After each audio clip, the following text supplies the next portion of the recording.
Thank you. Good morning, ladies and gentlemen, and dear colleagues. First, I would like to thank you for inviting me to speak at your conference about open archives. And also on behalf of Charlotte Jensen, from Denmark, and she is my partner in crime. And I'm very honored you asked me to talk about the global Twitter initiatives Follow an Archive and Ask Archivists.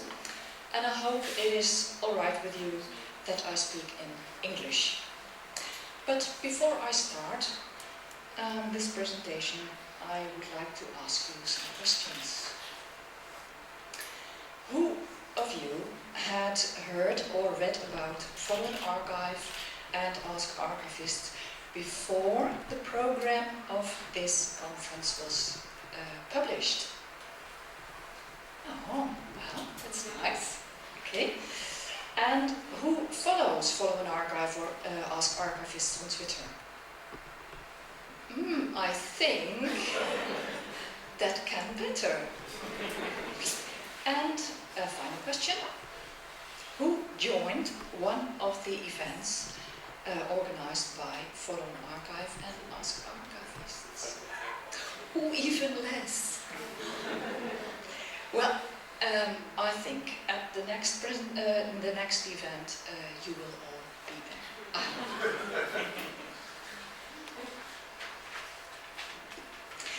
there.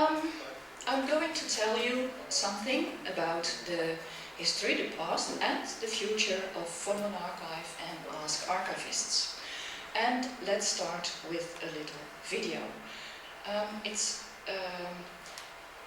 a video that we have, this is the first official Follow an Archive movie to draw attention to Follow an Archive Day on November 12th in 2010.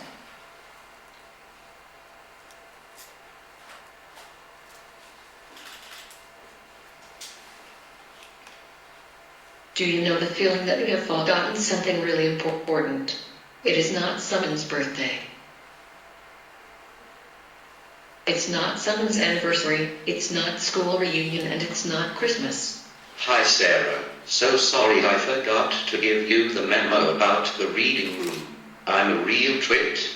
Oh, now I remember. It's November 12th, so it's Follow Archive Day on Twitter.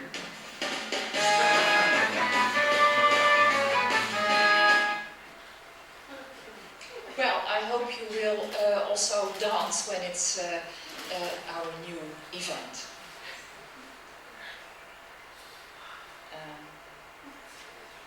How do I go back? Oh yeah, escape. Yes, please. Luckily there are men in the room.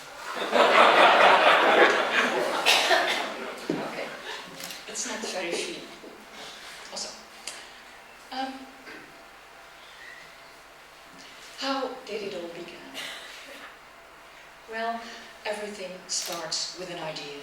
In this case, the idea came up at the same time in two different countries because of another global event, Follow a Museum Day.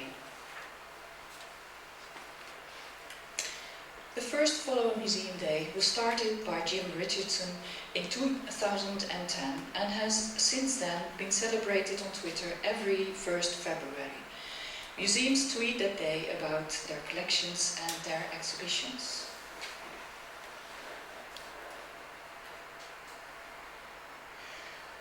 Such a great initiative, Follow a Museum Day on Twitter.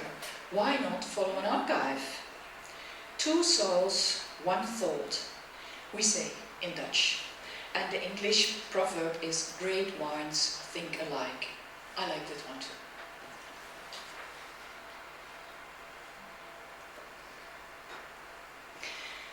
In Holland it started because of a tweet by DEN, that's the Digital Heritage Organization, on February the 1st on Follow Museum Day. The question asked by DEN was, is it nice or is it odd when you follow a museum and it follows you back? I retweeted and launched the idea about organizing Follow an Archive Day. At the same time, also because of following Museum Day, Charlotte in Denmark thought it would be great to organize a Follow an Archive Day. And she started a poll on the archive's blog, Archiefvermitteling. She asked which day would be the best for Follow an Archive. And most votes were for a weekday later that year. Meanwhile, I started discussions on my own weblog and on the Dutch community Archief 2.0. And one of the best advices was, don't ask, don't think too long, just do it. Start and others will follow. And indeed, it does work like that on social media. Do you have an idea? Don't ask, don't wait, just do it. And via the hashtag Follow an Archive, Charlotte and I came in contact with each other. That was the beginning of a fruitful cooperation. Charlotte wrote another blog post on the Danish Archives blog Archiefvermitteling. Shall we have a Follow an Archive Day on Twitter? And after a while we could set a date, November 12, 2010. Easy to remember, 10, 11, 12 and 12, 11, 10.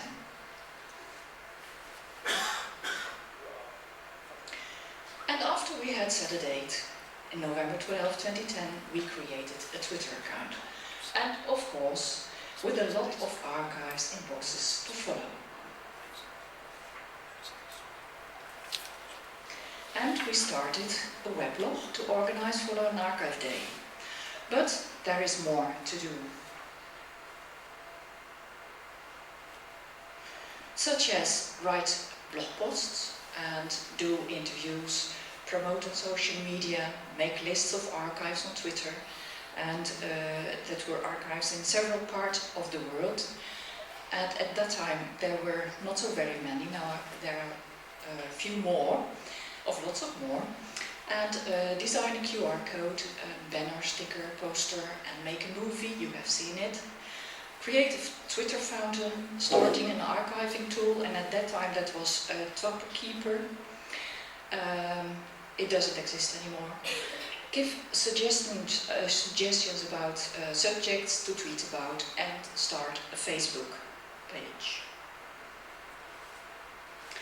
Eventually, the first Follow an Archive Day was organized by Charlotte Jensen and Bente Jensen from Denmark, and Paulus Bliek and myself from the Netherlands. We were supported by several archivists and librarians in both countries. And on November 12, Follow an Archive started. Most participating archives were from Australia, Western Europe and America, but also South Africa, Latin America and Israel joined. And here you see some quotes of tweets. And a really great quote came from Australia. The records we hold tell the story of who we are, where we came from and how we got there.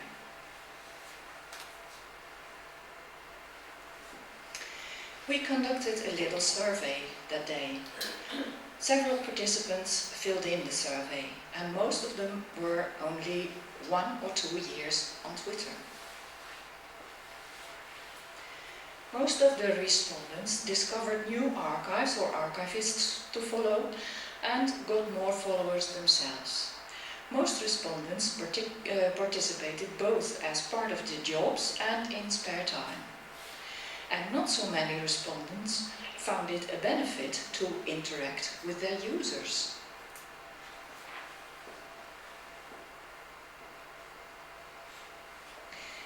And the last question was, would you like to do more on Twitter, more Twitter events? The answer was, yes, we will. And so we combined 2016 and 26-28 and made it our next goal to organize an Ask Archivists Day. And our inspiration was the Ask a Curator Day, also from the museum world. So, this was the result. Ask Archivists, with the motto Ask Away on Ask Archivists Day. And this picture was of last week, and it has 4975 followers, and I saw it was now 4996, so 4 to go to 5,000.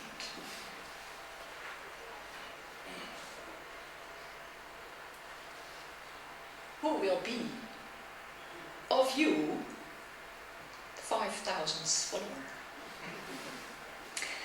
And the same preparations were made for Ask Archivists Day as for Follow an Archive Day.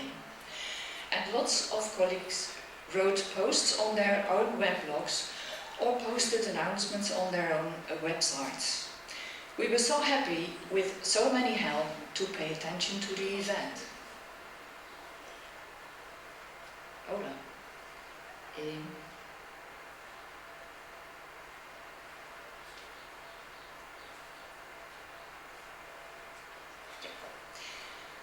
We went everywhere to spread the word in June, about June 9, 2011, and even in Second Life. Charlotte joined a lecture about genealogy by Christian van de Ven and advertised for Ask Archivists Day. And about 140 archives and archivists all over the world registered themselves on the blog to join the event.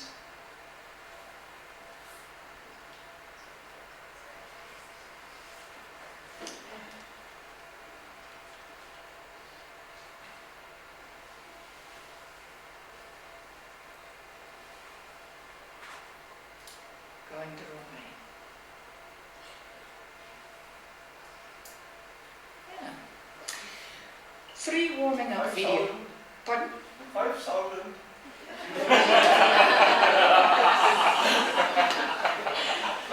Okay then. 3 warming up videos were made by Charlotte. One about examples what to ask, because what do you ask? An archivist. And one about where you can find the answer on tough questions in the archives, of course. And one to undust the image of archives, not to wear your grey working coat.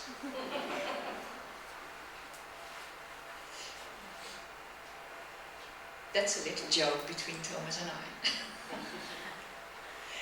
And so, on June 9, 2011, Ask Archivists started first in Japan. There was one archive in Japan that joined, and New Zealand and Australia, and later on in other parts of the world. And lots of questions were asked about digitization, digital-born archives, and preservation of digital records. And as you can see, Archivists Day was wanted. One of the participants said, "Whoa, thank you all so much for responding. I'm so glad I stumbled upon Ask Archivists Day. I've been wanting to ask questions for ages." So. And someone even baked a Happy Ask Archivists Day cake. And it tasted good. Read. And again, we conducted a little survey. 100 participants of 21 countries answered the questions. Comparing to the Follow an Archive survey, now more archives and archivists were longer than 2 years on Twitter. And again, most archivists tweeted both as part of their jobs and in spare time. We noticed archivists liked connecting with other archives professionals, and again, they found discovering new archives to follow more important than interact with their users.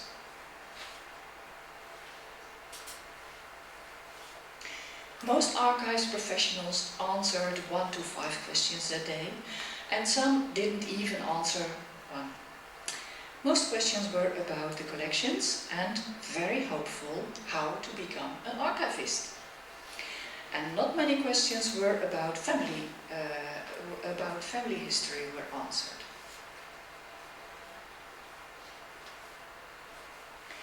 Most archivists answered general questions as well as specific questions, and most participants were more enthusiastic about doing an Ask Archivists Day again, rather than organizing a follow-on archive day.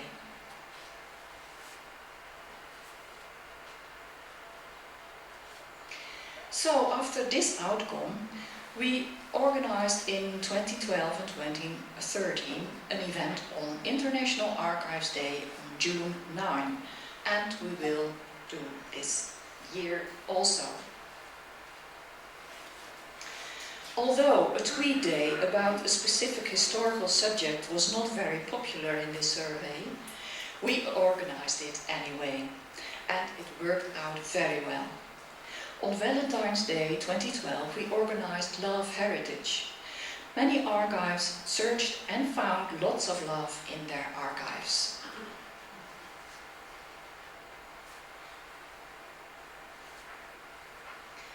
And on International Archives Day, June 9, 2012, we organized a Twitter event to draw attention to archives and their collections.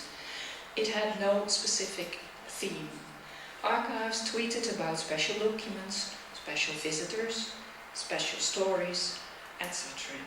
And some used Storyfy and some used Pinterest to archive the documents they tweeted. And here we see an infographic, the life of a hashtag, ArcDay12. The first big appearance of the hashtag was on June 5.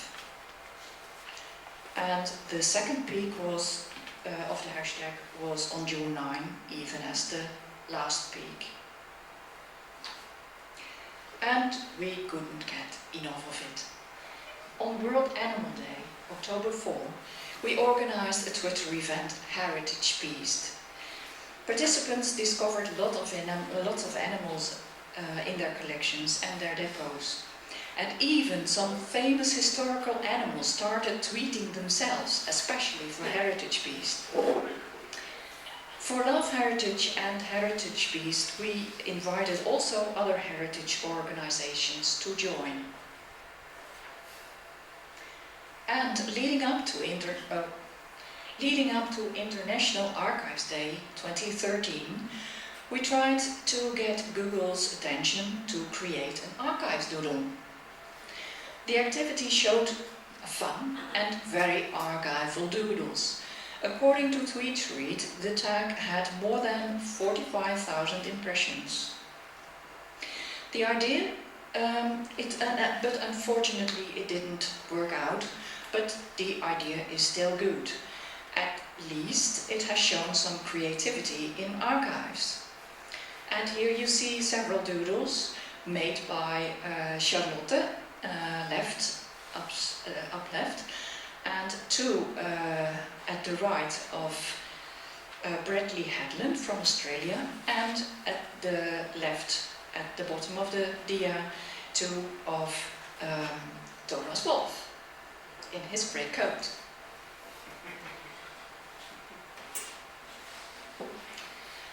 And on June 9, we organized again an event because of International Archives Day. And again, Thomas Wolfe from CB Archives came up with the idea to pay attention to archives in need, also regarding the collapsed building and destroyed documents of the archive in Cologne.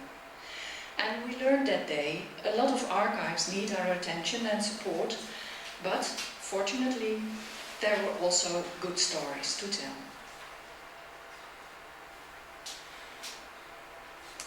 Now, International Archives Day 2014 is coming up. In 2014, June 9 falls on Whit Monday or Pentecost Monday. And most archives are closed that day. So we decided to organize an annual Twitter event on Tuesday, June 10. Again, Thomas Wolff came up with a great idea. Let's pay attention to the beginning of the First World War that started 100 years ago in 1914.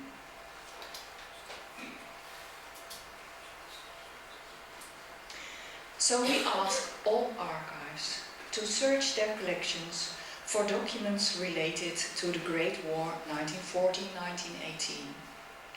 Even countries that were neutral during the Great War can perhaps find some records about, for instance, aid to refugees or military or financial support to soldiers or to countries in need, or about weapons or mobilization or diseases. You all know about the Spanish flu, war cemetery, but everything you can think of, history before, during, after, and all related to the Great War.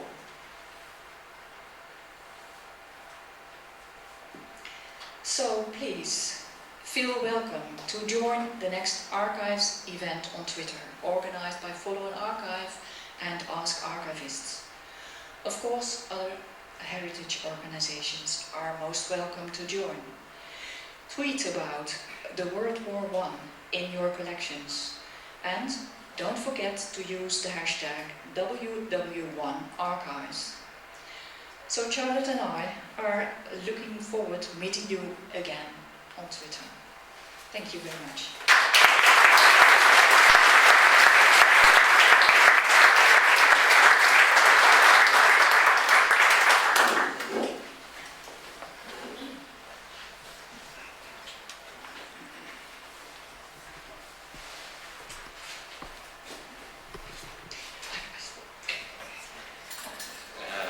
First of all, I'd like to thank all the referents for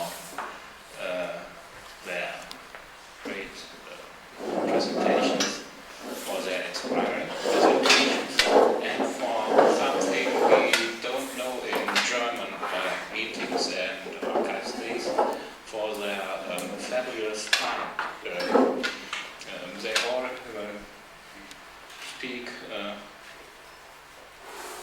I think too fast for us. But now the great effort of this is we had much time to discuss. So, bitte fragen. I was wondering, is there any chance to participate?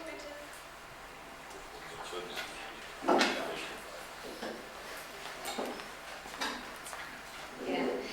I was wondering, is there any chance to participate on Facebook? Because, like most German archives, they'd be hesitant, in terms of Twitter. They'd be more likely to be on Facebook.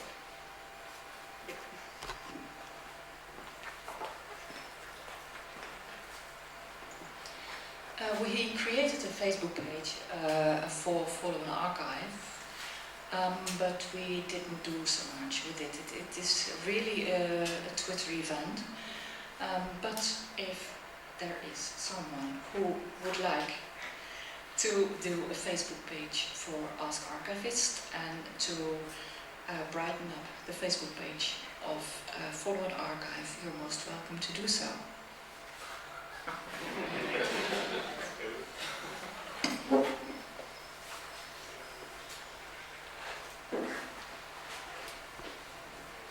My name is Joachim Ried, and my question goes to Neil Bates. Europeana is using HistoryPin and Pinterest as platforms as well. Where is the difference between these two platforms in regard of the presentation of Europeana's holdings?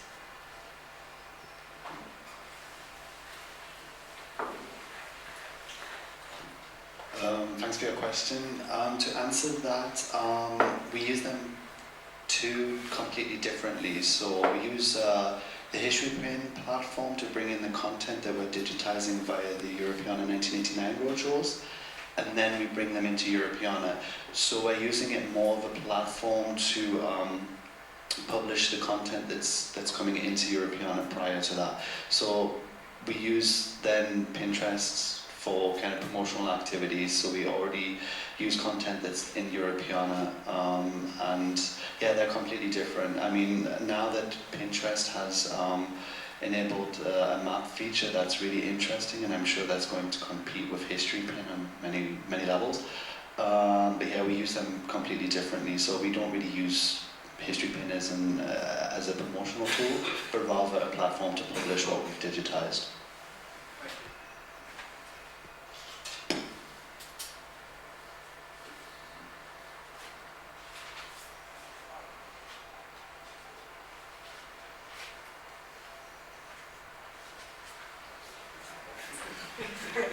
Sorry for that.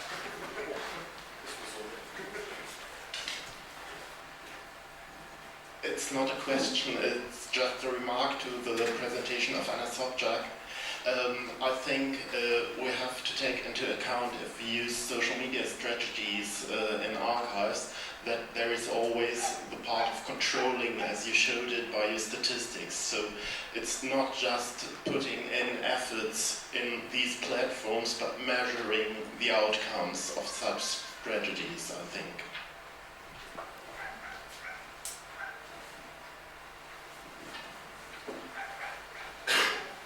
I agree with you, but I haven't mentioned, but I'm trying to do a research, for example, on impact, how archives and their fans interact together. And I tried to test software for statistics, but I haven't finished the test. But maybe in the next 2 years I could present something more interesting and more detailed information about the use of especially Facebook and maybe also YouTube, because the software I try to use is more concentrated on Facebook. So, but I agree completely with you. It's the most important thing is are not just the amount of fans, but the real interaction. Thank you. Could I just add to that? I completely agree, but I also think that there is some ambiguity in the whole measuring aspect when it comes to social media. I think collectively we need to decide on what are the indicators for success on social media. Are they visits to your website? Are they impressions? Are they direct engagement? Because I think it's so easy to get lost in all of these different metrics. I think we should focus on measuring what we want to measure, and then really focus our efforts on measuring a few key metrics. Then we have a standard across all of our institutions, and then we can do a comparison, because if everybody is measuring different things, it's not really useful. So I think collectively as a community we should start maybe thinking about what we want to measure and why we want to measure it. So maybe I can contact you.